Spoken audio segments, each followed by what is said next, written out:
দর্শক আসসালামু আলাইকুম। ভারতের সীমান্তরক্ষী বিএসএফ কর্তৃক বাংলাদেশের মেয়ে স্বর্ণা রানী দাস হত্যার ঘটনায় বাংলাদেশের অন্তর্বর্তীকালীন সরকার পররাষ্ট্র মন্ত্রণালয়ের মাধ্যমে কূটনৈতিক পত্র দিয়েছে ভারতীয় হাই কমিশনকে এবং তীব্র প্রতিবাদ জানিয়েছে সেই চিঠিতে। তীব্র প্রতিবাদে তারা বলেছে এই ধরনের হত্যাকাণ্ড অনাকাঙ্ক্ষিত, অযৌক্তিক। কারণ ভারত এবং বাংলাদেশের সাথে প্রায় 4100 কিলো বর্ডার আছে। এত বড় বর্ডারে বাংলাদেশের কৃষক, বাংলাদেশের বিভিন্ন ব্যবসায়ী বা স্থানীয় গ্রামবাসী কোনো কারণে বর্ডারের পাশে গেলেই তাকে গুলি করে হত্যা করতে হবে, এটা অযৌক্তিক, অন্যায়। এবং 1975 সালের ভারতের সাথে আমাদের যে প্রোটোকল বা চুক্তি যেটা আছে তার বরখেলাপ, সেটা উল্লেখ করে বাংলাদেশের পররাষ্ট্র মন্ত্রণালয় থেকে একটি চিঠি ইস্যু করা হয়েছে এবং তীব্র প্রতিবাদ জানানো হয়েছে।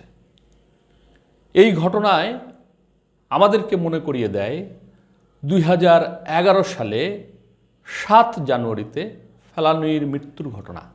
সেটাও ছিল আওয়ামী লীগের আমলে। সেই সময়ে বাবা এবং কন্যা 15 বছরের ফেলানী ভারতের কোনো একটি রাজ্যে, সম্ভবত হরিয়ানা অঞ্চল থেকে তারা কুড়িগ্রামের উদ্দেশ্যে রওনা দিয়েছিল। 2-3 দিন বিভিন্নভাবে বিভিন্ন ট্রেনে, বাসে করে অতি কষ্টে এসে অনন্তপুর চেকপোস্টের কাছাকাছি এসে দিনে তারা পার হতে সুযোগ পায়নি এবং রাত্রেও তারা পায়নি। একদম ভোর রাত্রে বাবা বর্ডার পার হতে সমর্থ হয়, কিন্তু মেয়েটির ফ্রক কাঁটাতারের বেড়ায় আটকে যায়। তখন বাবা বলে যখন চিৎকার দিয়েছিল, সে সময় বিএসএফ বুঝতে পেরে গুলি করে এবং হত্যা করে।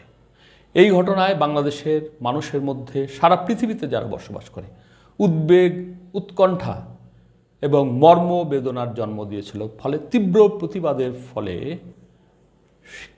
সে সময়ে বিএসএফ তাদের আদালতে বিচার করে তাদেরকে শাস্তির আওতায় আনতে পারেনি।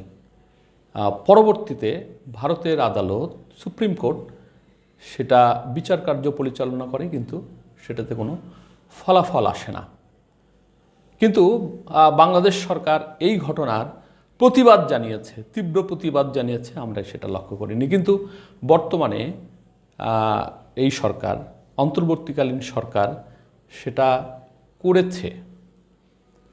প্রিয় দর্শক, আর একটু খেয়াল করে দিই, কিছুদিন আগে সাবেক স্বরাষ্ট্র উপদেষ্টা সে হাসপাতালে গিয়ে আহত বিজিবি সদস্যদের দেখতে গিয়ে সে তাদের উদ্দেশ্যে বলেছিল যে আপনারা সীমান্তে পিঠ দেখাবেন না।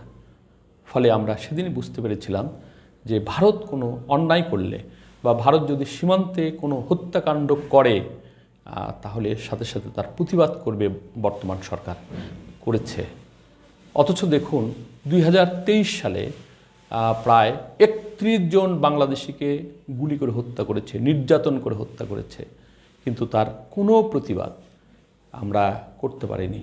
এবার স্বর্ণা জুড়ি উপজেলায় বাড়ি, তার বাবা পরেন্দ্র দাস এবং মা সঞ্চিতা রানী দাস তার 14 বছরের মেয়েকে নিয়ে, যে নিরোধ বিহারী উচ্চ বিদ্যালয়ে, স্থানীয় বিদ্যালয়ে 8ম শ্রেণীতে পড়াশোনা করে। ভাই প্রবাসী হয় বা ভারতের একটি ওয়ার্কশপে কাজ করে, ফলে সেখানেই তাদের যাওয়ার প্রস্তুতি হিসেবে তারা ওই লালারচক যে বর্ডার, সেটা পার হতে যাচ্ছিল। তাদের সাথে চট্টগ্রামের একটি দম্পতিও ছিল। তো তারা সহ সেদিন পার হতে গিয়ে এই স্বর্ণা দাসকে গুলি করে হত্যা করে এবং তারাও আহত হয়। এই ঘটনার ৪৫ ঘন্টা পরে চাতালপুর চেকপোস্ট দিয়ে বিএসএফ লাশ হস্তান্তর করে।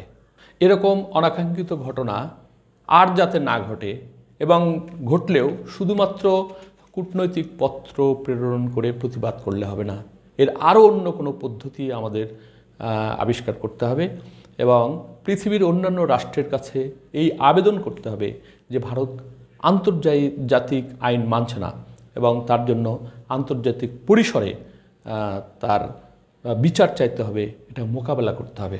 দর্শক, ভালো থাকবেন। আল্লাহ হাফেজ।